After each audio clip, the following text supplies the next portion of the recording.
Hello and welcome, or welcome back to the Sales Enablement Festival. I hope you're enjoying the event so far because we've got even more great content heading your way. Remember to have your questions at the ready and get the tailored answers you need from the experts themselves. Thank you again to our sponsors and partners for helping us bring this event to life. Don't forget, if you're enjoying the content from the festival, be sure to check out the SEC membership plans. You can find more information about this over on the Sales Enablement Collective website. Sit back and enjoy the next talk.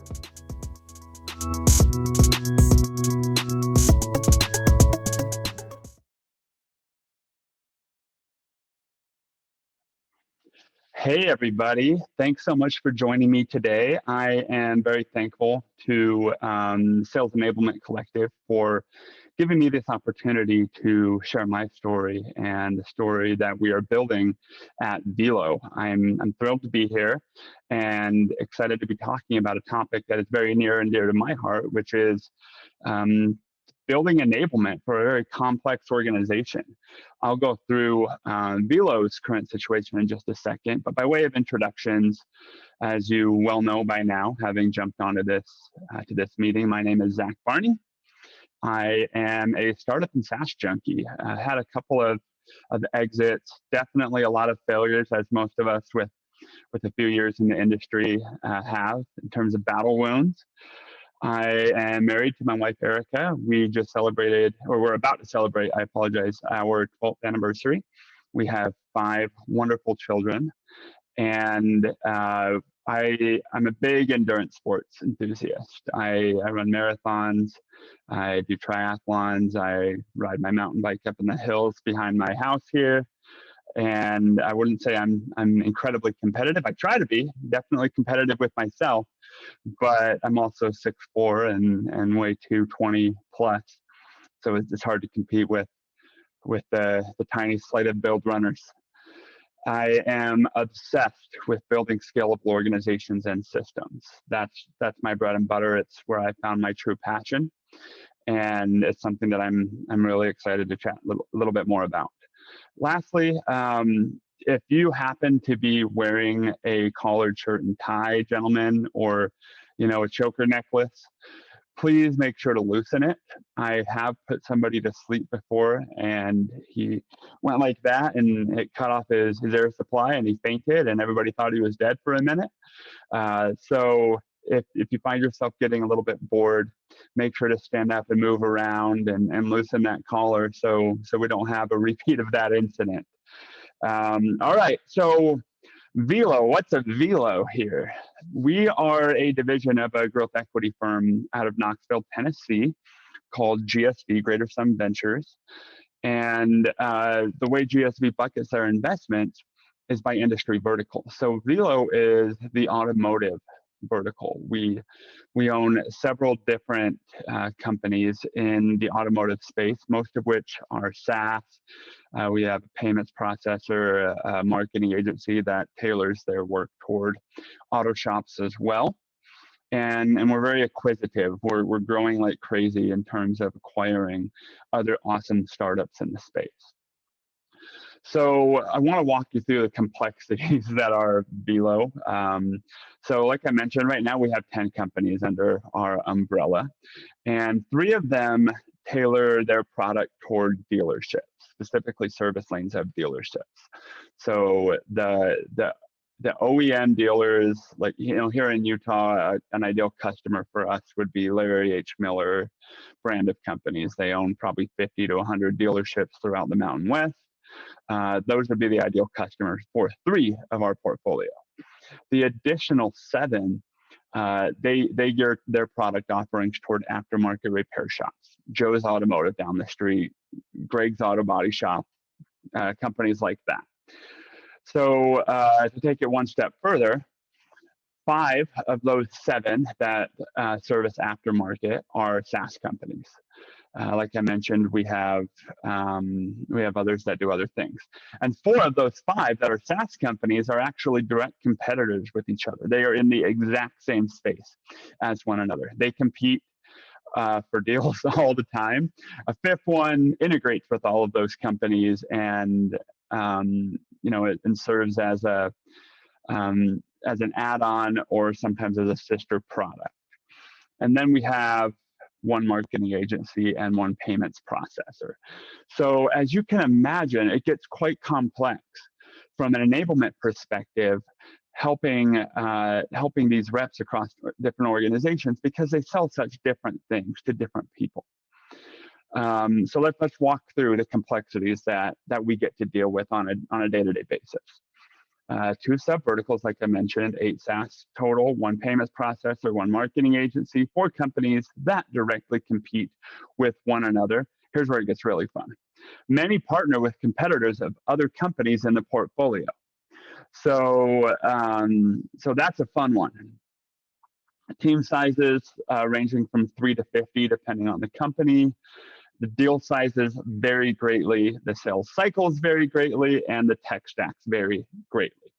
So it's really, really difficult to deploy one enablement strategy when it comes to coaching, when it comes to content, when it comes to training and onboarding across the organization, because everything is so different.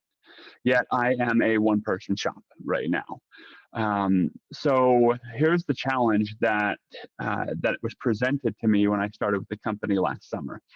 We need to organize and unite the organizations where possible while maintaining a Switzerland-like neutrality, meaning a lot of our portfolio companies, not only do they compete one with another, but they integrate and partner with competitors of other companies in the portfolio. So we need to maintain that flexibility by being more of a silent investor. We don't publicize who we invest in. We don't publicize those companies in our portfolio because we don't want to give off the false air of playing favorites, which we really try not to do. All right, so here's the plan that was given to myself, given to our operations team. We on the tech stack, we do want to unite that. We want one singular instance of Salesforce, SalesLoft, etc., and crazy levels of sophistication with the rules around lead sharing. For example, again, if I am one company and I partner with both other companies in our portfolio and competitors, and we have certain lead sharing agreements, then we need to make sure to block those leads from other companies in the portfolio and not violate the agreements that we have with partners. So that's been a very complex process that our operations team has done a phenomenal job of building, and we're 8-9 months into that build and still going. From a sales org perspective, first thing that we did was divide and conquer the sub-verticals. So we split them. The dealership side, that falls under one sales organization with an EVP of sales. And then the aftermarket repairs, which is those 7 companies that I mentioned, those fall under a different sales leader. However, we want a united methodology and united processes, united training when possible. So it's been a challenge. And we've learned a lot of things, which is really what I want to talk about for the remaining time that we have together today, in hopes of helping you as a sales leader, as a sales enablement leader, watch out for potential stumbling blocks when building out an enablement process for a more complex organization. So number 1, definitely don't try to boil the ocean. Like I mentioned, on the tech stack side, we are 8 months in, and we still have a few months to go. The second learning is definitely teach a man or woman to fish, rather than give them all the content and everything without having to work for it. Lastly, don't forget about the leadership. Make sure that you are spending time enabling them as well. So let's dive into detail a little bit into that first one. Don't try to boil the ocean. The first thing that we did was on the tech side, we did phased rollouts. Phased rollouts are totally okay, and they allow you to break things with less of an impact. We've broken a lot of things. We've migrated all of these portfolios from various CRMs. Only 2 of the 10 companies in our portfolio were using Salesforce as their system of record at the beginning of this project kickoff. Some were using Zoho, some were using Pipedrive, some were using HubSpot, some weren't using anything. And building those data transfers to make sure that all of the leads, contacts, opportunities, deals, contracts, and so forth get migrated over properly has been a process. So we did a phased rollout, and we had a lot of protest from some of the companies that were in later phases of those rollouts wanting to get their hands on the new tech sooner. But in hindsight, those were the ones that benefited the greatest because we had far fewer hiccups in the process once we started rolling things out was so much quicker and smoother. So do things in test environments, do things to sample groups, to pilot groups first, and learn from it and tweak your processes as time goes on rather than trying to do everything all at once. In addition to that, we definitely started to think like a rep. Going back to my days as a salesperson, it was really important to recognize that my territory was really big. And if I tried to do everything and be all things to all people, then I was just going to fall flat on my face and I would be a master of none. So instead, we focused on the areas that had the highest probability of impact and success. Do we want to roll out a new LMS for everybody or work with marketing to create yet another white paper? Going the LMS route is definitely going to provide a larger impact in a shorter amount of time than creating white paper after white paper after white paper. Because again, we have 10 organizations here that are doing different things. All right. Additionally, we need to play to our strengths, which is our people. We need to make sure that we are giving them tools that allow them to do what they do best and not try to fit everybody into the same box.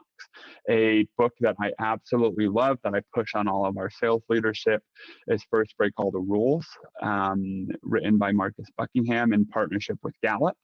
It talks about the best leaders are those that focus on the strengths of their individuals.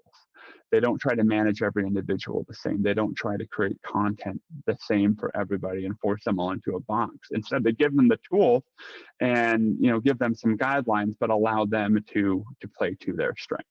So that's worked really well for us, rather than instituting a sweeping set of rules, regulations, content, and so forth for everybody. So that was not going to work. All right. Let's go on to the second learning, which is teaching a man or woman to fish. So one thing that I have found incredibly impactful from an enablement perspective throughout my career, both as a rep and as a leader, and even as in this role of enablement, is making sure that rather than just giving people the answers, that I teach them how to find them for themselves. It's far more scalable, and it makes them better people and better employees as well. So just an example of something that I did was case studies. Case studies are incredibly impactful in the sales cycle. Third-party stories with results. They work far better than ROI calculators. So would you rather spend a full day interviewing 3 customers and building 3 one-pager case studies? Those would be good case studies that you definitely get a lot of value out of. Or would you rather spend your day building training and templates, showing the team how to do it themselves and encouraging them to go out and build their own case studies? Again, 10 companies, and let's say we need 5 to 7 case studies per company. We're talking 50 to 70 case studies that are needed. If I'm taking one day to do 3 at a time, this is going to take me a very long time, several weeks, if not a month, to get all of the case studies that I need in order to enable my team to be effective on that front. Instead, I spent a day building out templates, building out training recordings, videos, and then conducting a couple of live sessions teaching people how to interview customers as well as build that case study. And the result was, in that one day of work on my part, we were able to get 22 case studies done. So not quite there yet, but almost 8 times as many really good case studies built. And our team, it now has the tools and the experience necessary to go out and get 22 more, 44 more, 66 more, to continue to build up that library of successes that they can use to help their current prospects get through that buying process. All right, So the last piece, which I think is the most important one, is enabling leadership. And the reason why I feel like it's most important is I went out and I surveyed a bunch of people in my LinkedIn network, and I found that most leaders are largely ignored by enablement and training. And it's not due to bad intentions. It's more due to the fact that we tend to think, okay, the people that need the most training, the people that need the most help are the younger sales reps, they're the newer reps. The leaders, they got it down, which is why they're in leadership roles. They got this handled. But if you think about it, where do the best coaches spend the most of their time? Do they spend them on their end of bench players, hoping to get them from 12th man to 10th man on a basketball team? No, they spend their time with the people with the most potential, the superstars, the leaders of that team. And in the case of a sales organization, that would be the actual literal leaders. I'm going to go back to Gallup and reference a study that they go over in First Break All the Rules, which is a speed reading course. They split speed reading students in this course up based on their current levels of reading, and those that were already significantly faster, they put in the top half, and over the course of this 8-week program, ended up outperforming their peers by several times. They increased their speed by several hundred words per minute, as opposed to going from 60 to 80. So if you spend your time focused on the weaker links, there's going to be an improvement made for sure, but you're going to get far more improvement, far more impactful improvement by focusing on the leaders and then giving them the tools and the processes and the training that they need to help manage their team more effectively. So the things that we focus on are helping them hold people accountable. A lot of leaders have never been taught that. They don't know how to do it, and they're just begging for help on, how do I hold my team's feet to the fire without coming across as the bad guy, right? Without having them pissed off at me. It's something that a lot of people worry about, and we take for granted from a senior leadership perspective of, oh, they got this handled. A lot of times they don't, and they need help. How do I coach constructively? How do I turn, into a coach as opposed to a manager who's just asking about deals? Help me become an expert on running my own reports and dashboards rather than relying on the sales ops team to build them for me. If I need something built really quickly, I don't want to wait for somebody to build it. I just want to know how to do it myself. Help me do that. Okay. How do I hire the right people? How can I make my team meetings more effective? Where do I push back and where do I give a little bit of slack? Where's that dichotomy lie in terms of being a micromanager and enabling my team to do things the way that they feel like they need to do it? How do I forecast accurately for my team? These are all things that leaders oftentimes are ignored on, and they need help in coaching. So we instituted an 8-week intensive training course that I led throughout our aftermarket repairs organization, and we doubled down on the leadership. So we did the 8-week course for all members of the org, including leaders, and then an additional weekly meeting for all of the leaders where we could talk through these things, go through how to coach effectively.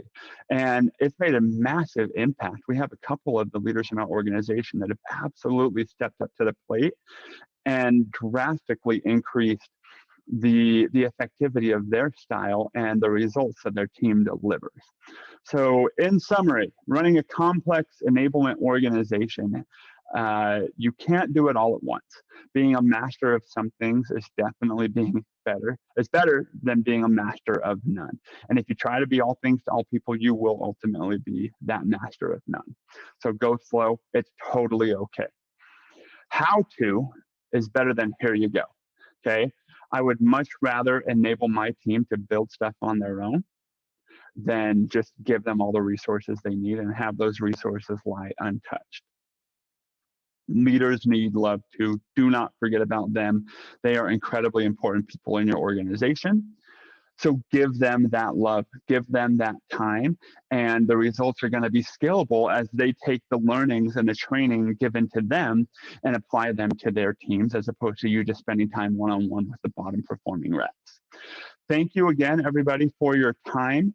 Please connect with me on LinkedIn. I am happy to have a conversation. And you can also email me. My email is down here below, firstname.lastname@velo.com. I'm always looking to engage with people that are looking to up their game, maybe provide some value to me as well. I have a lot to learn, a lot to grow in this space. So I'm always open to connections. Thanks again. Enjoy the rest of the conference.